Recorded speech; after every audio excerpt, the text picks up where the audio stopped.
My name's Kat Zavis, and I am an attorney and mediator in Bellingham, Washington. And I've been an attorney since 1990.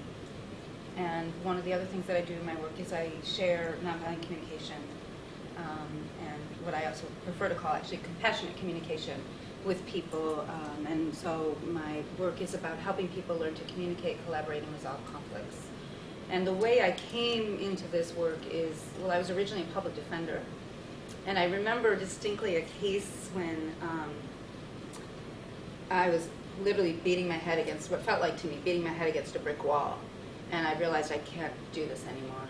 And about a few months later, I quit, as I just realized I couldn't. They were not identifying at all with my client's experiences and my client's life experience. And just literally the prosecuting attorney said, well, I have the law on my side.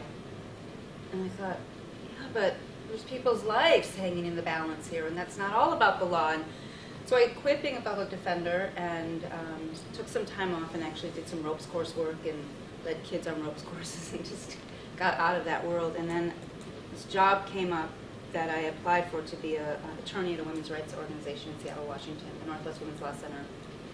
And it was like, it just happened to fall on my plate, and so I took it. And it was a great job because I got to integrate litigation and legislative advocacy and education and outreach, which really pulled on a lot of my skills that I like to integrate.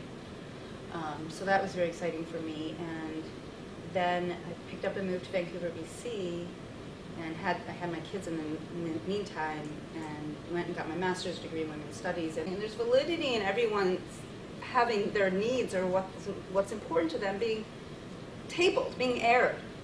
And but how do we do that? How do we do that in a way that's effective? And that's where I came to find eventually nonviolent communication, also through some political action, direct action work, nonviolent work that I did. So that's where I came to find nonviolent communication. And as soon as I found it, I felt like I was back home. It was like, this is always what I've meant to be doing, and it's what I tried to do, and didn't have anybody sharing it when I was a child. So for me, it became a very natural integration, and I took training in California. Then I ended up doing trainings for parents. Meantime, I'm not practicing law at all. And then I come back to the practice of law, and I was doing mediations. Then I started to do mediations using nonviolent communication as the umbrella. And then I came back to law once I found collaborative law, because then that was more in alignment with my values. Those values being ways to resolve conflict that is peaceful. And my oldest son says, I'm not a hater, I'm a lover. And I feel like, well, me too. I want to create peaceful situations and peaceful ways to resolve conflicts, but that also really allow people to have their emotional experience. And so I try to create and contain a space that acknowledges and validates that there are intense emotions experienced in our lives, and particularly in divorces, and that those are real. And we can't just pretend they don't exist, because they're just going to become bigger and bigger until they're heard.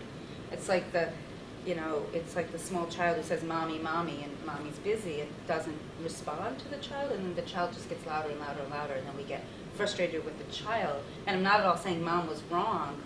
I'm just saying, had mom turned to the child and just acknowledged, "Oh, you're wanting my attention, I'll be with you in a minute as soon as I finish this conversation," often that's enough. So it's the same thing with emotions. If we don't acknowledge them and just give them a moment of breath, of air, it's like then they're gasping for air. And so to gasp for air, they scream louder or something to get more air in.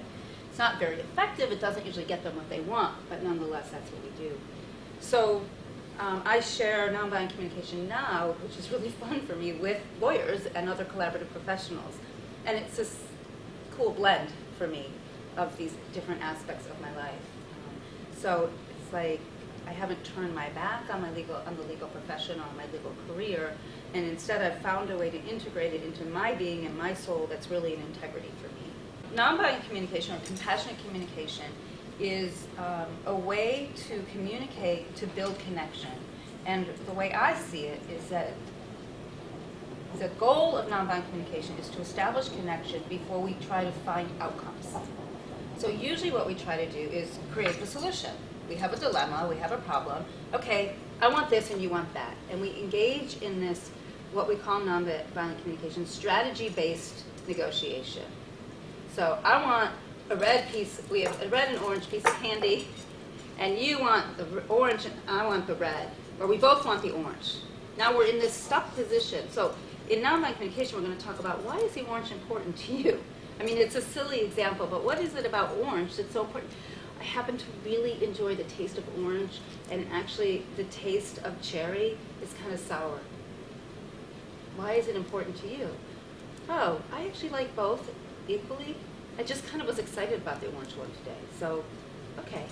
So it's a way to get underneath the strategies or positions that people hold to the underlying needs, and to distinguish really clearly between the strategies and those needs.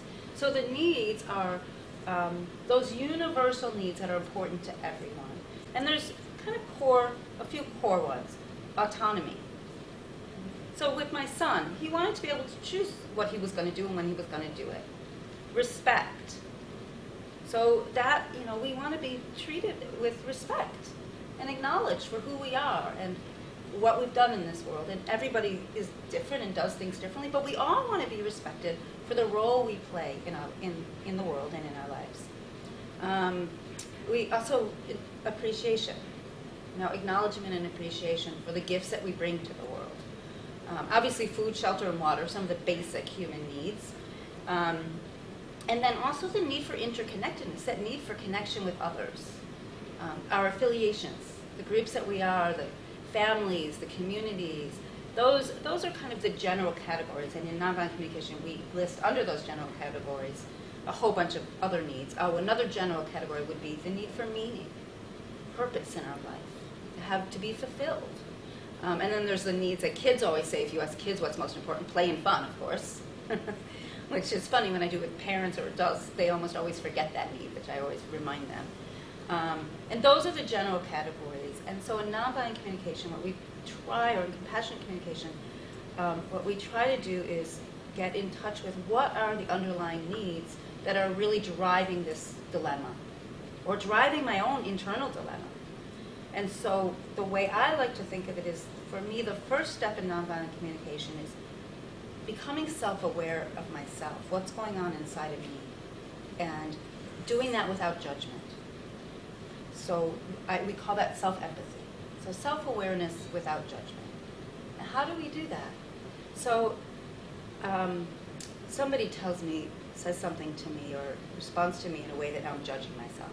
Maybe I think I'm a really bad lawyer because actually I didn't get as good at deals I should have. Now I'm judging myself, which feels awful. But I believe we judge ourselves because we want to grow and change. But I have no trust and hope that judging ourselves actually leads us to grow and change. But if I ask myself, wow, what am I disappointed about, or what's going on for me? Okay, maybe I'm feeling disappointed because I really want to do the best job I can, because I care about my clients and I want to contribute. And so that's my self-awareness without judgment, my self-empathy. So you really want to contribute. Okay, maybe now what you see is there's a little bit more education you need to have in order to contribute more fully. So now I can take some steps to more fully meet my needs for contribution. So that's what the self-empathy piece looks like to me. And I like to think of this as a tree, and I appreciate one of my trainers, Imbal Kashtan, for giving this image to us. So I like to start in the roots of the tree, that being self-empathy, my self-awareness without judgment. Because I can't possibly begin, if I'm in a dilemma with you or a conflict with you, to explore what your needs are if I haven't first explored it myself. And someone today just said to me, it's like the oxygen on a plane. They say, put the oxygen on yourself first before you put it on the person next to you. Well, that's because you can't breathe unless you do that. And so it's the same thing. I can't possibly breathe and give you empathy unless I've given myself some empathy first. I can't bring non-judgmental awareness to your experience unless I've brought it to mine, because I'm also probably in judgment of you.